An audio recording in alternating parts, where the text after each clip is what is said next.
Section 6.6 involves modeling using variation.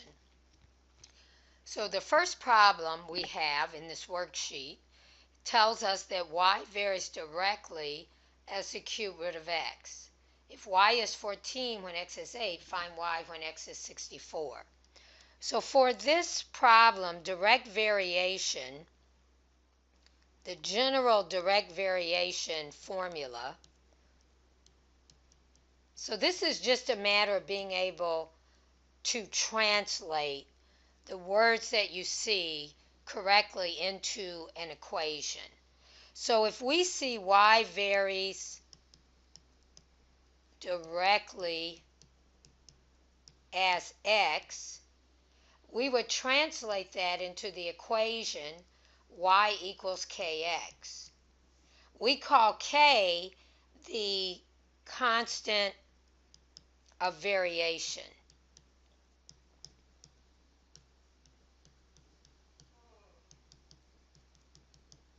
So it's a number that once we find it remains fixed. It's a constant. Now if I see what I see in this problem, that y varies directly as the cube root of x, then I'm able to translate that into y equals k times the cube root of x.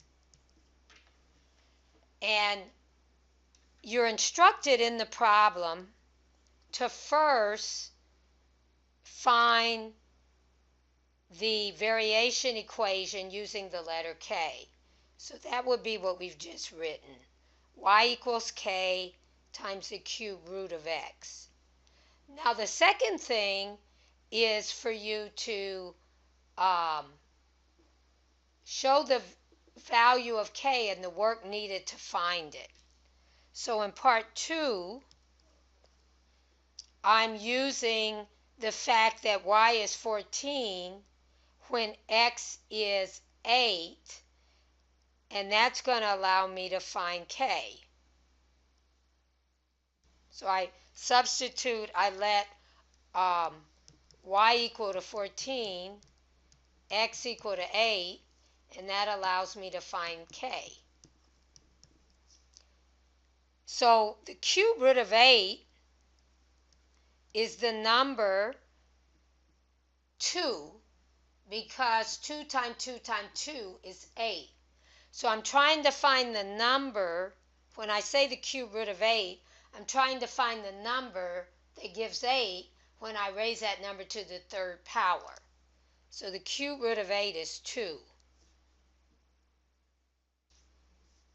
And I'll just kind of write that on the side. The cube root of 8 is 2 because 2 to the third is equal to 8. So 14 equals 2k. So I'm able to solve for k by dividing both sides of the equation by 2. So 7 is equal to k.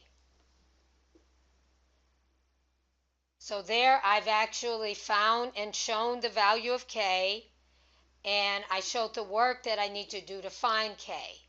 Now I want to rewrite the variation equation with the known value of k for part 3. So y equals 7 times the cube root of x. And then in part 4, I want to actually work the required problem to find the final answer. So in this problem, I was asked to find y when x is 64.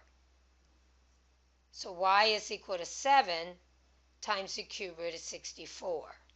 I'm going to go to the side. The cube root of 64 is 4, and that's true because 4 cubed is 64. So the cube root of 64 is the number that gives 64 when that number is raised to the third power. So the cube root of 64 is 4. And so that's my final answer. So for part 4, I was asked to find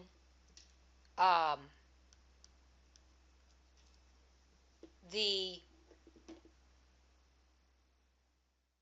show the work required to provide the final answer.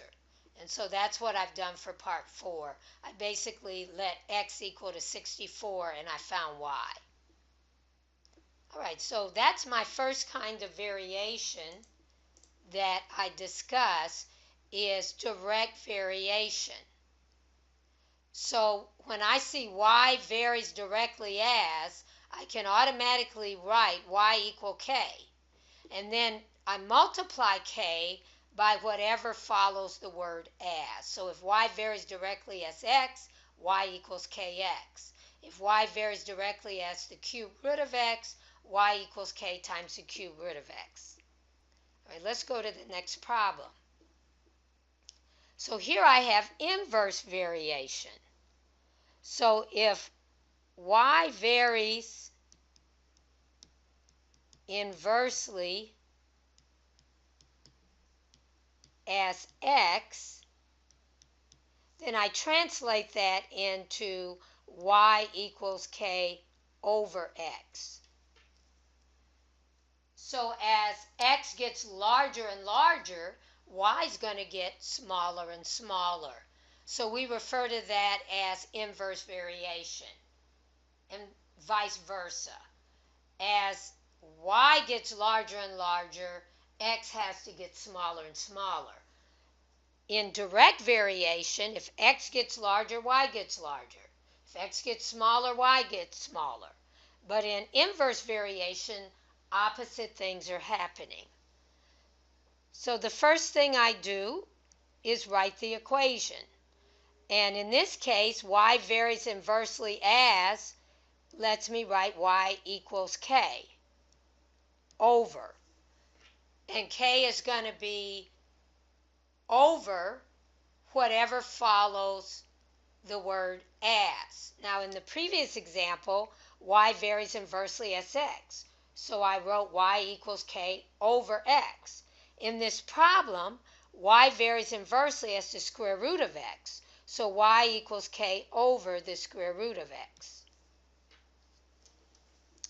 So in part 2, I'm asked to find k.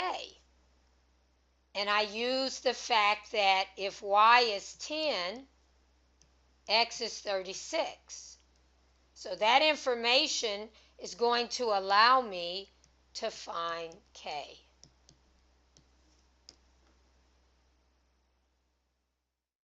So y equals k over the square root of 36,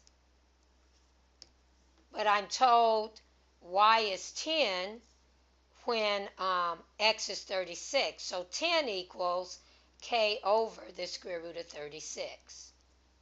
So 10 equals k over 6. And I'll need to multiply both sides of this equation by 6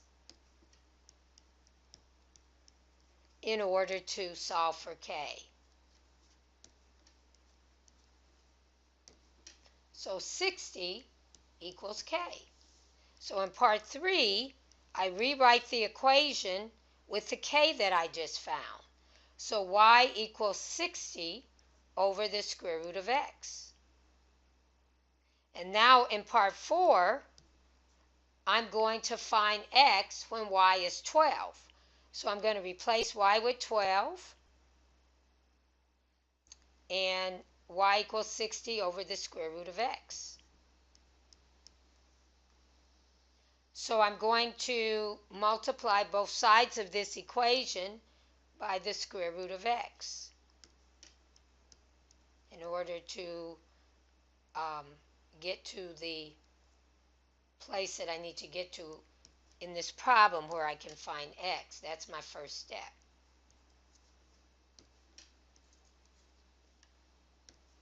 So now I have 12 times the square root of x equals 60.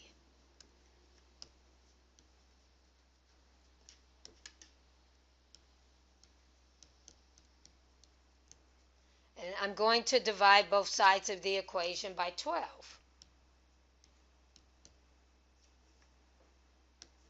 And I now have the square root of x equals 5.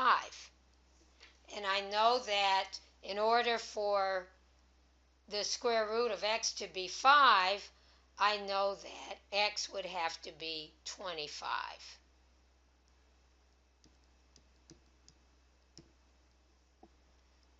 So that is my result for the second problem. Now I'm going to go to the third problem. And here we're talking about joint variation. So in general, if y varies jointly as x and x and z, that translates into as soon as I see y varies, I can write y equal k. When I see the word jointly as, then that's got to be followed by at least two variables. And those variables are multiplied together and then multiplied by k.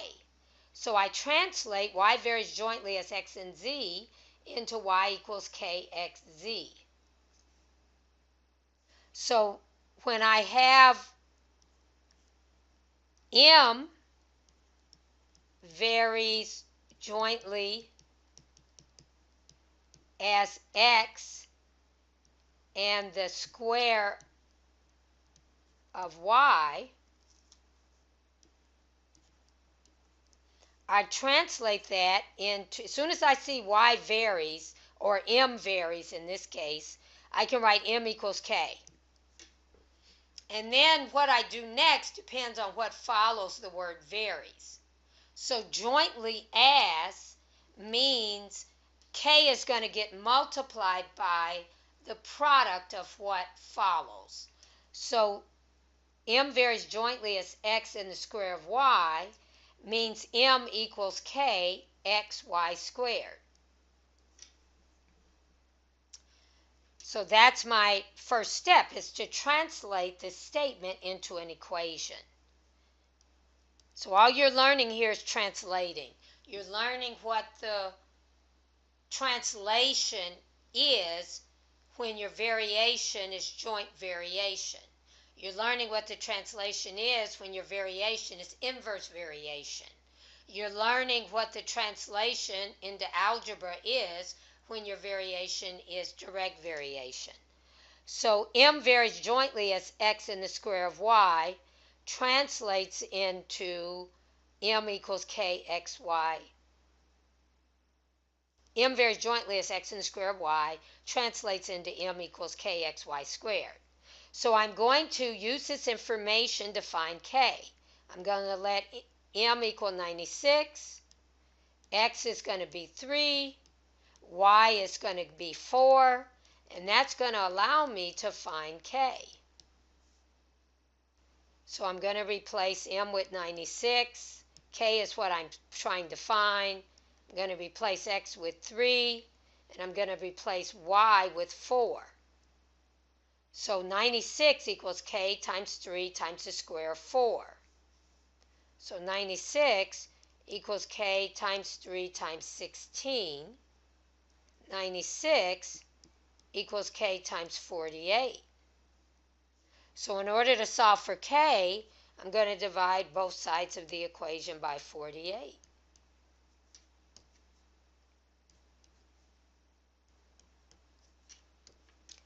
And I see that 2 is equal to k. So for part 3, I rewrite the equation as m equals 2xy squared. And I'm going to use that to answer the problem in the question. So I'm going to use that to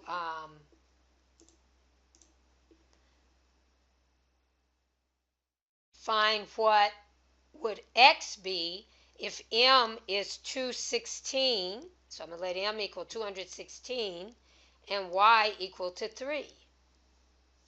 And my task here is to find x. So 216 equals 2 times x times 3 squared. So that means 216 equals 2 times x times 9. 216 equals 18x. So I'm going to find x by dividing both sides of this equation by 18.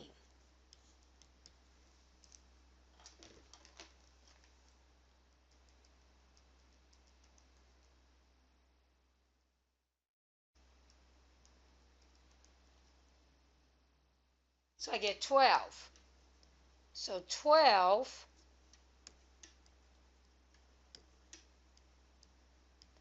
is my x. So x needs to be 12 if m is 216 and y is 3. All right, our next problem is combined variation. So I have more than one type of variation going on. I write one equation, I use one constant of variation, but I have two different types of variation. So if y varies directly as x and inversely as p, then for part 1, I translate that into y equals, and I know if I just had y varies directly as x, that would be y equals kx. If I had simply y varies inversely as p, I would have y equals k over p. But I'm going to combine these by writing y equals kx, that's direct variation, and I know y equals k over p is inverse variation. So this combined variation equation gives me y equals kx over p. So in part 2, I use the fact that y equals 9 when x is 12 and p is 4. I'm going to use that information to find my k. So 9 equals k times 12 divided by 4. So 9 equals, so I know 4 divides into 12 3 times. So 9 equals 3k. And I'm able to find out that my k has to be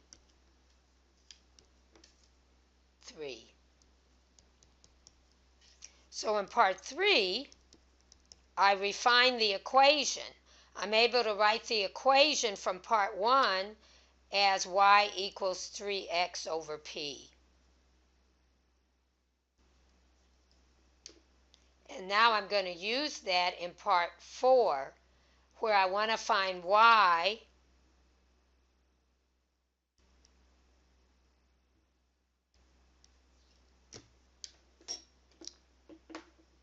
if x is 30 and p is 10.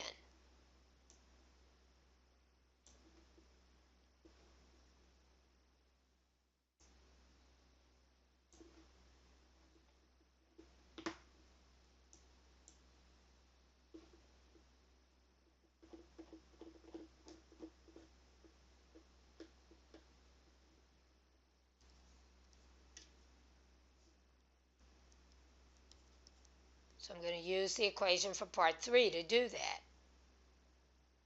Y is what I am trying to find. I'm replacing X with 30 and P with 10. So Y is 90 over 10. So Y is 9.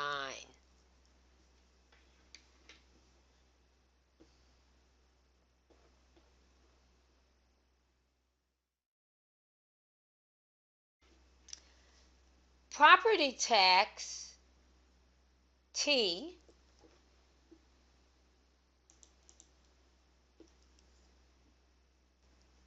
varies directly. So we're going to do part 1 where we write an equation. So as soon as I see property tax varies, T varies, I can write T equal K. When I see directly as the assessed value of a home, I know that if I use A for assessed value,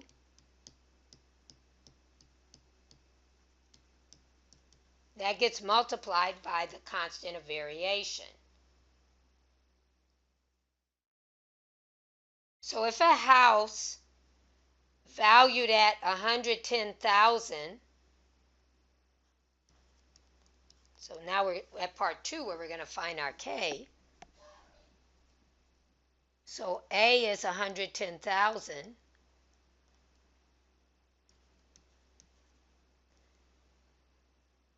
If a house valued at 110,000 is taxed at 2,750, so T is 2,750, what would be the tax on a house valued at 85,000? So I need to find the K, and K will technically be the tax rate in this problem.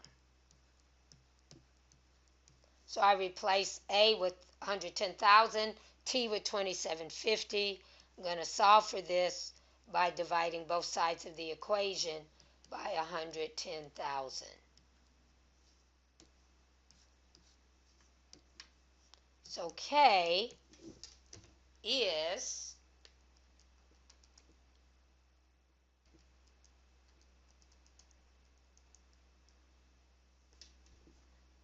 0.025.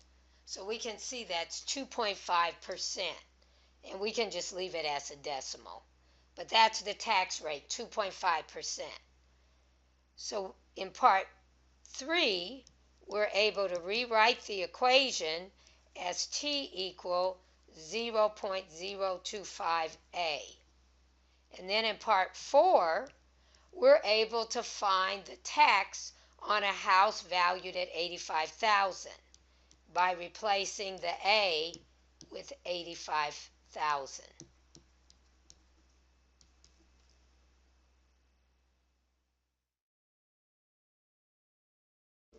And we get 2,125. So we knew this should be less than the tax on a $110,000 house. This is a word problem, an application, so let's answer it with a full sentence. The tax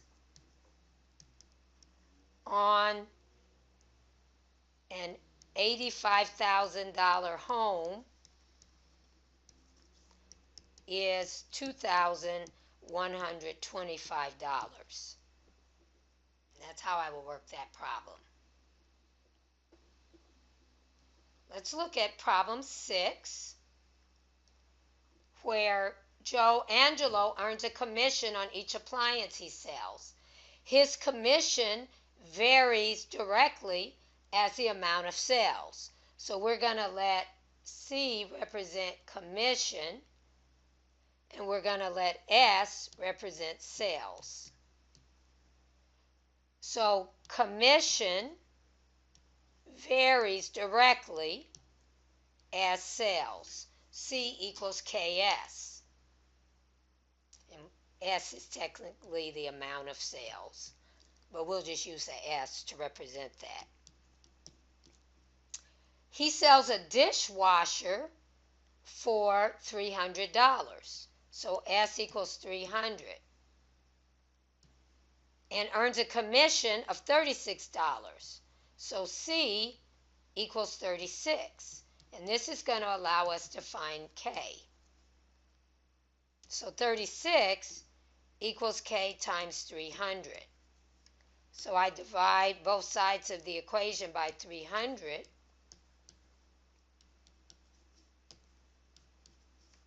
And I'm able to find that 1 over 12, I'm sorry, not 1 over 12. Let's just give this as a decimal.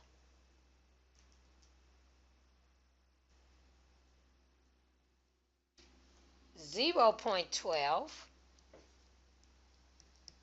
is my K. So when I rewrite my equation for part 3, I'm able to write C equals 0.12S. So he gets 12% on as a commission percentage. So we want to know how much will he earn if he sells a plasma TV or television for $800. So C, how much commission will he earn, is 0.12 times 800, which we are going to get 96 for that. It's a word problem, so we'll answer with a complete sentence. And his name is Joe. So Joe earns $96 in commission when he sells an $800 TV.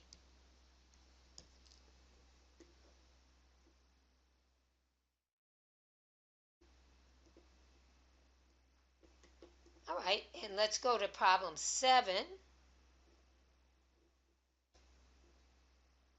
In this problem, the capacity of a cylinder, so we're going to let C equal capacity, varies jointly as the height, so H will be our height, and square of the radius, so R is radius. All right, now when we talk about a cylinder, we're talking about something that is kind of shaped like a can. So it kind of looks like something like that. So it has a circular top, and that's where we have the radius. So the radius would be from the center of that circular top to one of the edges, and then the height is how tall the can is. So capacity is, we're told, a variable, we're going to use C, that varies jointly as height and the square of the radius. So capacity is K times HR squared. Capacity is 3 cubic meters, so C equals 3, when the radius is 3 meters and the height is 6 meters.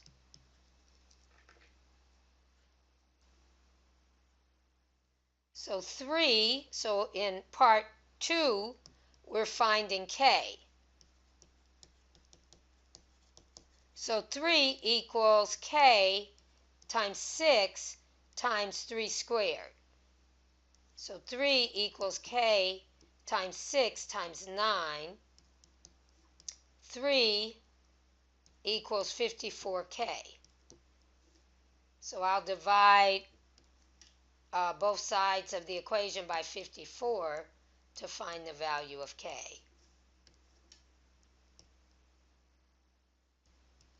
And this is actually 1 over 18.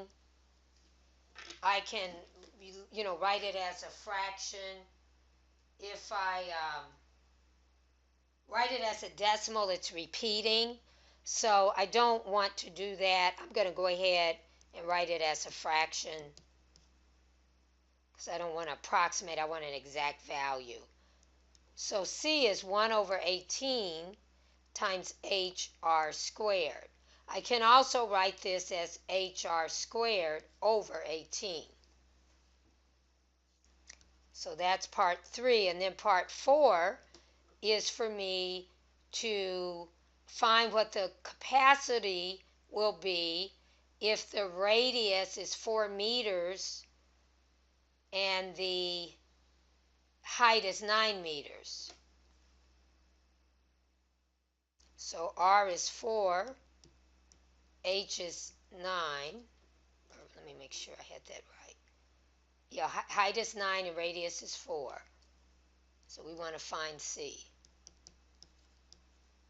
Now we'll notice in the, well, I'll mention that later, but let's find C. So we have 9 times 4 squared over 18. So 9 times 16 over 18. So 144 over 18, which is 8.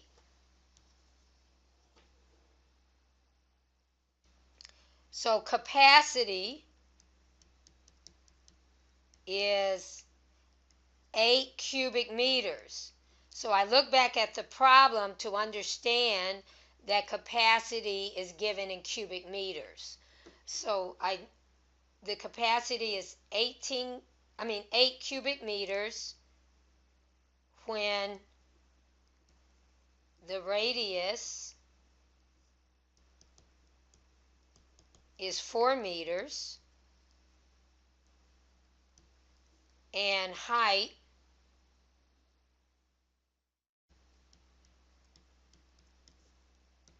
is 9 meters. So that's how I would work that problem. Those are the different types of variations that we will consider.